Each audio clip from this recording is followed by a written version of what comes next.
Apreciables hermanos aquí presentes, gracias a Dios por tener el gozo de volverles a ver en esta ocasión.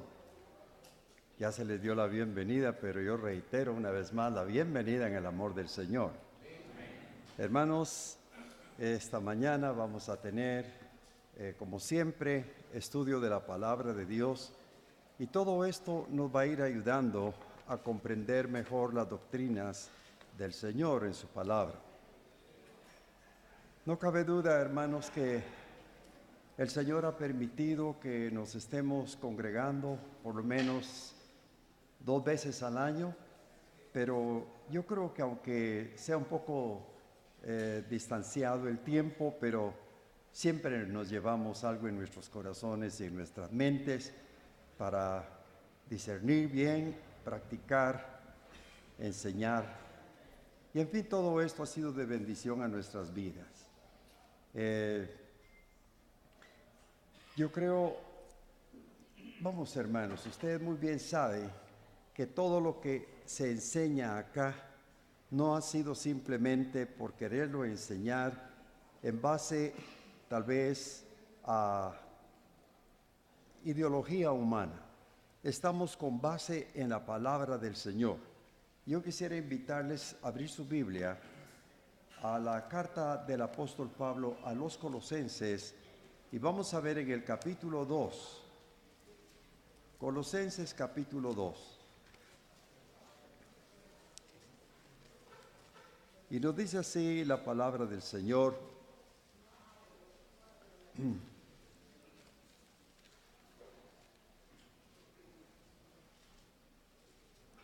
Del versículo 2 al versículo 7 nos dice así. ¿Ya lo tenemos? Muy bien. Yo estoy hablando con maestros, por eso es de que lo encuentran rápido. Bueno, dice así la palabra del Señor. Para que sean consolados sus corazones, unidos en amor, hasta alcanzar todas las riquezas de pleno entendimiento, a fin de conocer el misterio de Dios el Padre y de Cristo, en quien están escondidos todos los tesoros de la sabiduría y del conocimiento. Y esto lo digo para que nadie se engañe con palabras persuasivas, porque aunque estoy ausente en cuerpo, no obstante en espíritu estoy con vosotros, gozándome y mirando vuestro buen orden y la firmeza de vuestra fe en Cristo.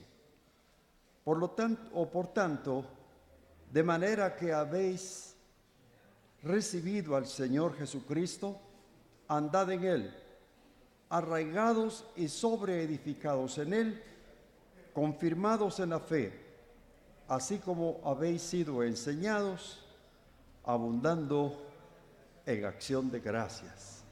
Que el Señor bendiga con la meditación de su palabra. Bien, mis hermanos, cuando nosotros no teníamos al Señor, por más que nos esforzáramos en conocer de Dios en su palabra, no entendíamos absolutamente nada. Pero una vez que Dios en su misericordia, por su mucho amor con que nos amó, como dice Pablo a los Efesios, aún estando muertos, nos dio vida juntamente con Cristo, por gracia sois salvos. Desde ese momento, hermanos, el Señor abrió los ojos de nuestro entendimiento y comenzamos a entender las cosas, las maravillas de Dios en su preciosa palabra. El Señor ha iluminado nuestra mente para poder entender. Aquí ya hemos tenido hermanas que no saben ni leer o no sabían. Recuerdo una hermana que todavía está viva, pero ya está ancianita, y ella deseaba, dice, leer la Biblia. Compró su Biblia y no sabía, pero ni la A por lo redondo. ¿Y qué pasó? Comenzó a hojear su Biblia y más o menos a deletrear poco a poquito, y hermanos, para no cansarle después, hasta llegó a dar mensajes a las hermanas. ¿Quién le dio sabiduría? ¿Quién le enseñó? Recordemos, como dijo Pablo, que nosotros tenemos la mente del Señor, ¿no es cierto? Tenemos la mente de Cristo. O sea que el Señor nos ha dado sabiduría para entender su preciosa palabra, porque de Él, del Padre y el Hijo, ahí están escondidos todos los tesoros de la sabiduría y del conocimiento. Con razón dice el apóstol Santiago que si alguno está falto de sabiduría, que se la pida a Dios, el cual le dará abundantemente y sin reproche. Y gracias a Dios, hermanos, porque pudimos haber sido personas muy sencillas que anhelábamos servir al Señor, llegar algún día a predicar su palabra. Y tal vez usted es un siervo de Dios, ahora le está sirviendo, está trabajando, está ganando almas. La gloria sea para Dios, porque lo que somos, tenemos y podemos, lo debemos única y exclusivamente al poder y la gracia del Señor.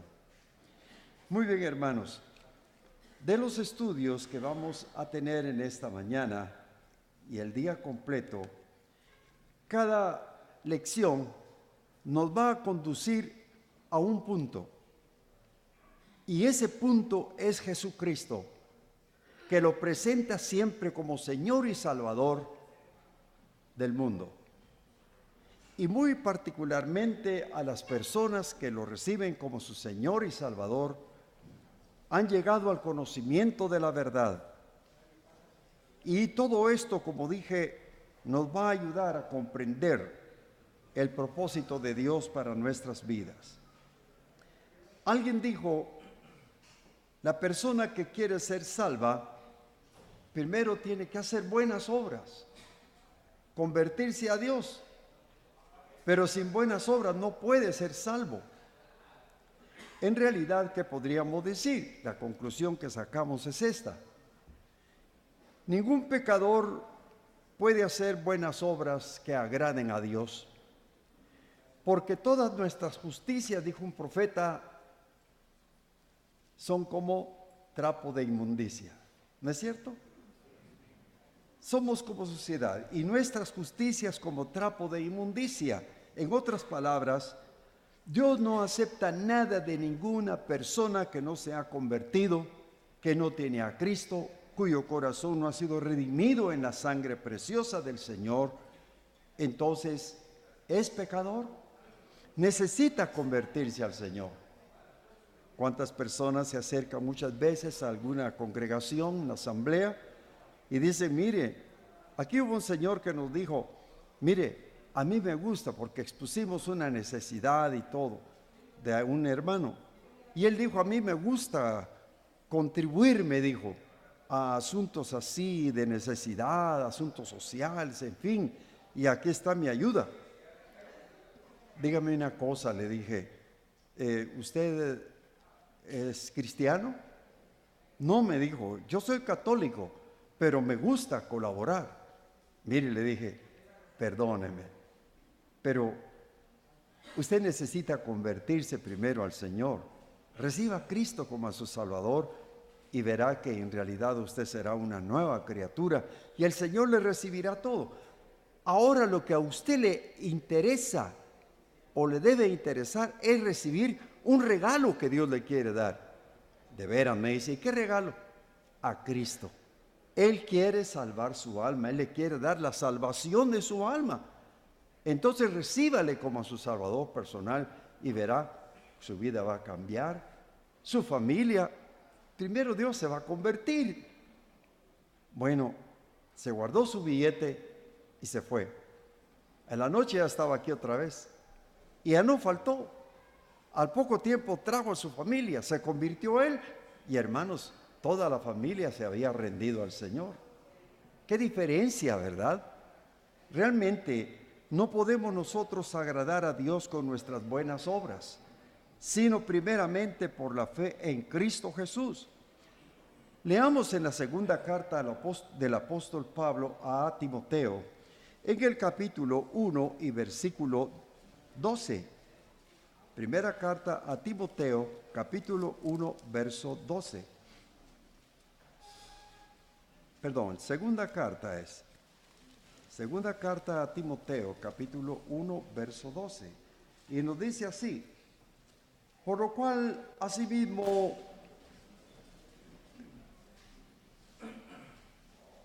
permítame. Sí, segunda Timoteo 1, verso 12.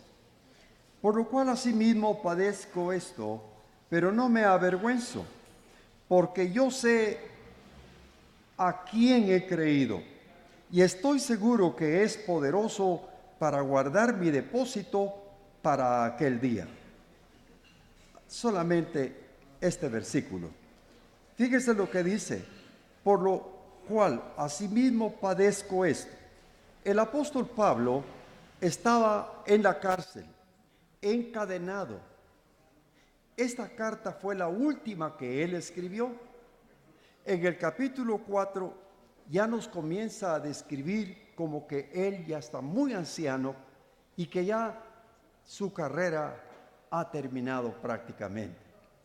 Pero también un anciano, pero un anciano seguro no solo de su salvación, sino seguro de que su trabajo no sería o no había sido en vano.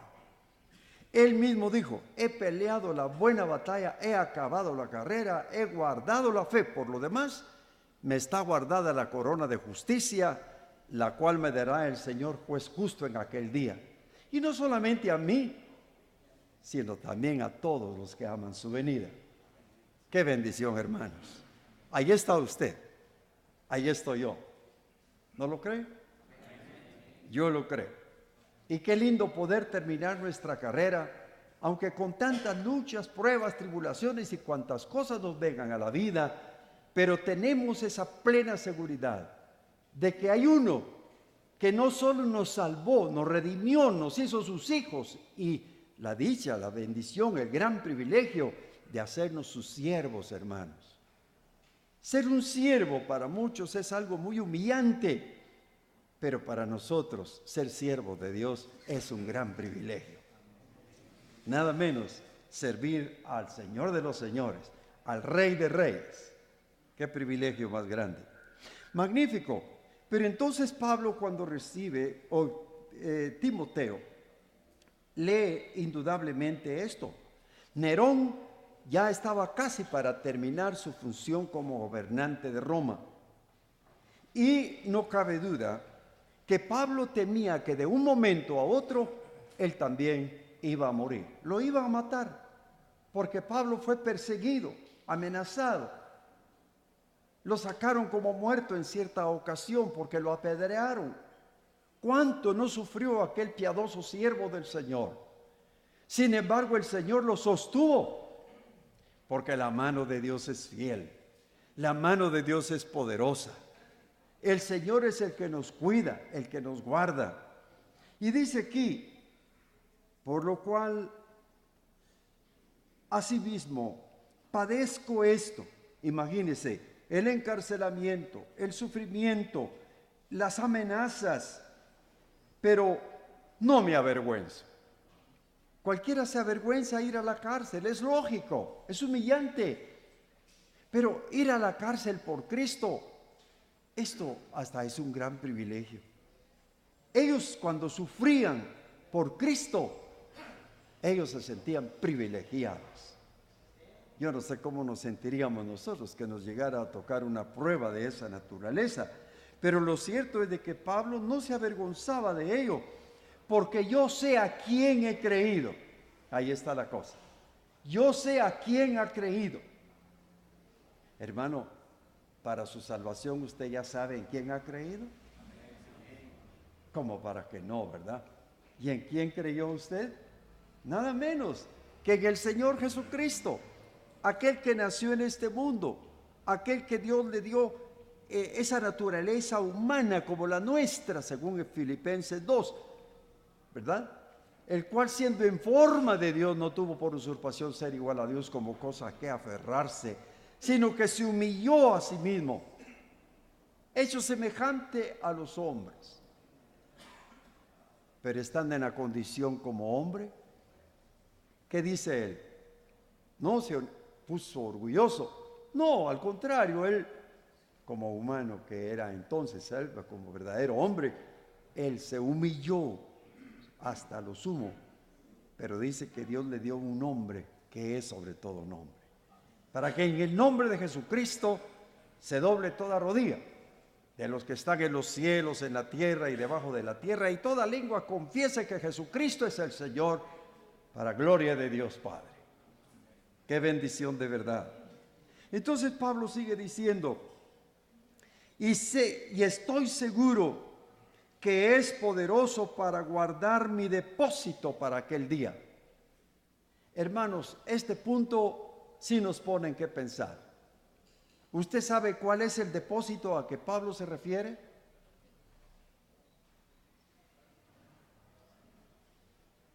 ¿Qué depósito? El templo del Espíritu Santo.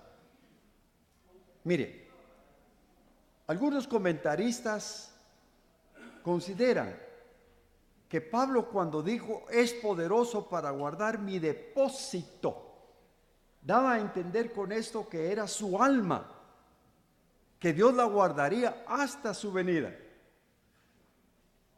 Yo comparto con esta opinión, aunque no se trata solo de compartir, sino de creer de veras que así lo dice la palabra de Dios, ¿verdad? Porque ese es el problema cuando no se le da la interpretación debida a la Sagrada Escritura, y por eso hay tantos errores en la actualidad. Cuántas doctrinas erróneas que están saliendo, surgiendo. Pero hermanos, otros creen que ese depósito se está refiriendo sencillamente a que se trataba del Evangelio, que Dios permitiría que se siguiera pregonando. Pero en realidad, hermanos, no es eso. No es eso. Se refería Pablo a su propia alma, que Dios lo guardaría, y lo estaba guardando desde su conversión hasta que el Señor viniera, ¿verdad? Es decir, cuando el Señor venga por segunda vez a recoger a su iglesia para llevar a su iglesia al cielo. Pero mire, sigue diciendo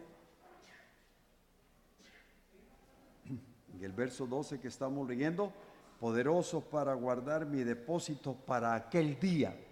Él está pensando ya en el tribunal de Cristo.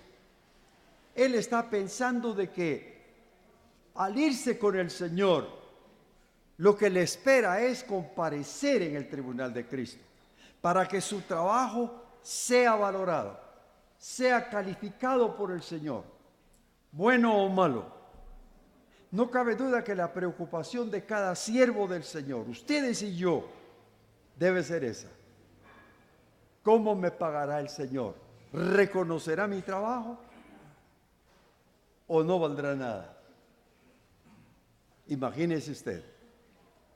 Entonces es, hermanos, de seguir más fiel al Señor, más consagrado al Señor. ¿Por qué? Porque vamos camino a este lugar.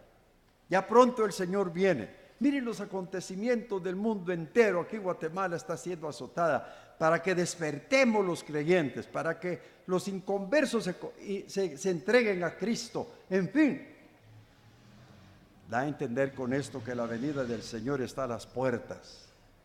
Hoy más que nunca debemos luchar por nuestra propia vida espiritual, la de nuestra familia, que tanto cuesta, porque en la familia, hermanos, parece mentira, pero ahí tenemos un gran campo de batalla con nuestra propia familia, porque ahí tenemos que luchar, orar, interceder mucho al Señor en oración por la conversión de nuestros hijos, nuestros nietos, bisnietos, si ya los tenemos.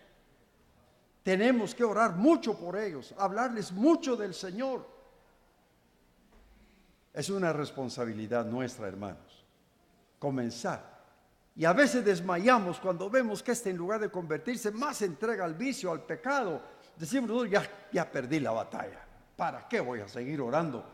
Mi hermano, el miércoles tuvimos una meditación con relación a Isaías 44, cuando el Señor le hizo una promesa muy preciosa a Jacob, que su generación o sus generaciones que vendrían después de él serían rociadas con lluvia del cielo, que un río regaría esos sequedales, esa tierra seca que no produce nada, como si fuese un desierto, pero el Señor iba a hacer retoñar esa tierra.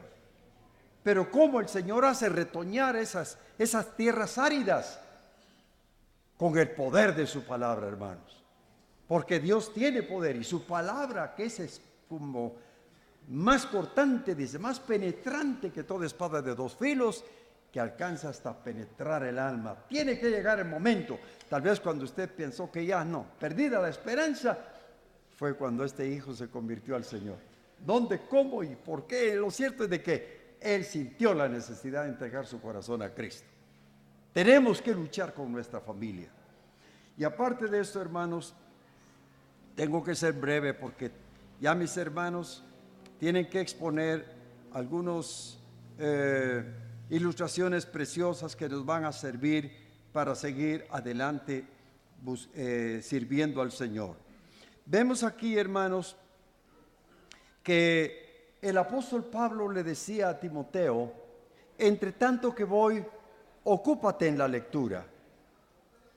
¿Por qué le diría así? Porque la palabra de Dios es la que nos instruye. La palabra de Dios es la que nos va formando. La palabra de Dios es la que va haciendo de usted un verdadero siervo de Dios. No solamente nos preparemos para dar mensaje hoy en la mañana, en la tarde, en la noche, y cuando sentimos estamos vacíos. Necesitamos recibir palabra para mí mismo. Yo la necesito. Y después ya tengo la oportunidad de meditar para dar un mensaje, pero me tengo que alimentar yo primero. Si no, resultaríamos como aquella nodriza que está dando alimento a su hijo, pero no se alimenta, la pobre se va a enflaquecer y ya no va a poder dar leche y se va a morir, ¿verdad? Nosotros necesitamos alimentarnos de esa leche espiritual, aunque ya no somos de leche, ahora ya somos de vianda sólida, ¿no sirve? ¿No lo cree usted? Somos de vianda sólida. Entonces, hermanos, hay algo muy precioso que debemos meditar acá. Y nos dice la palabra de Dios. Podemos leer en breve, hermano, lo que nos dice. La segunda carta a Timoteo 1, que acabamos de leer este pasaje tan importante. Pero vamos a pasar, hermanos. Aquí lo que nos dice segunda de Corintios 5, 17. Muchas veces hay personas que dicen que el creyente ya no peca, ya no debe pecar. Es cierto que la Biblia en 1 de Juan nos habla que el creyente ya no peca, ¿verdad? El cristiano ya no peca. Sin embargo, ¿qué sucede? Hay, hermanos, el aquello de que como humanos, tarde o temprano, habrá alguna falta, un error, un pecado que se comete. Pero ¿qué dice Juan en su primera epístola 2, versículo 1? Hijitos míos, estas cosas os escribo para que no pequéis, pero si alguno hubiere pecado, ¿qué pasa? Tenemos abogado, a Jesucristo el justo, el cual es la propiciación por nuestros pecados, dando a entender con esto que ya, hermanos, Él perdona nuestras faltas, con el deseo de no volver a caer en lo mismo. El creyente cae, le pide perdón al Señor, se arrepiente, pero ya no vuelve más, porque si no, si está peca y así, por ejemplo, reconciliándose y restaurándose 3, 4, 5 veces, a veces da la impresión como que no es convertido.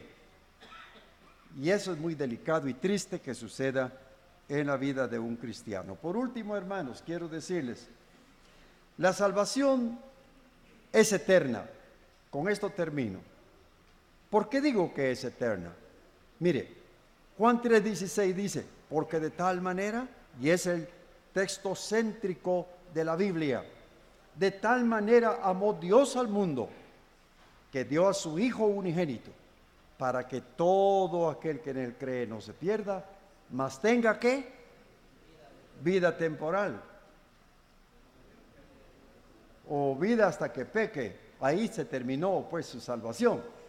Él no dijo así, vida eterna. O sea que, ¿sabe qué dice? Usted lo sabe muy bien. San Juan capítulo 10, versículo 27 al 29. Ahí nos dice, mis ovejas oyen mi voz, y yo las conozco y me siguen. Yo les doy vida eterna, no perecerán para siempre, ni nadie las arrebatará de mi mano. Mi Padre que me las dio, mayor que todos es, y nadie las puede arrebatar de la mano de mi Padre. Hermanos, si usted es hijo de Dios, entonces el Señor lo bendice y lo guarda. El Señor lo libra de todo mal. Y el Señor quiere llevarlo, ojalá, sin mancha, a su santa presencia. Hermanos, ojalá que esto sea como un principio del estudio que vamos a realizar en esta mañana. Yo todavía no, me siento muy triste a veces cuando no puedo ya desarrollar tal vez un estudio, porque hay que leer mucho y mi vista me falla un poco. Pero gracias a Dios sí predico todavía. Predico un poquito y espero en el Señor que el Señor os bendiga con estas porciones de su palabra.